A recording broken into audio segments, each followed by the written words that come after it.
شعبي العزيز، أريد بادئ ذي بدء، وقبل أن أتحدث إليك أن أتوجه باسمي واسمك إلى إخواننا المتطوعين الذين هم على أرض صحرائنا، لننوه بهم ولنعرف بهم ولنرفع من شأنهم وقدرهم، ذلك لأنهم كتبوا صفحة من تاريخنا ستبقى على مدى الأيام والأزمان، تدرس وتدرس وتحتذى كمثال للانضباط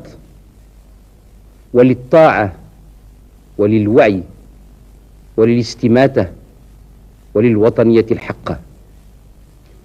وستبقى مسيرتهم في التاريخ يقرأها الشباب والأطفال مثلما قرأنا مسيرتي كسينوفون اليوناني أو مسيرة صديقنا الرئيس ماو تسي تونغ في أوائل هذا القرن.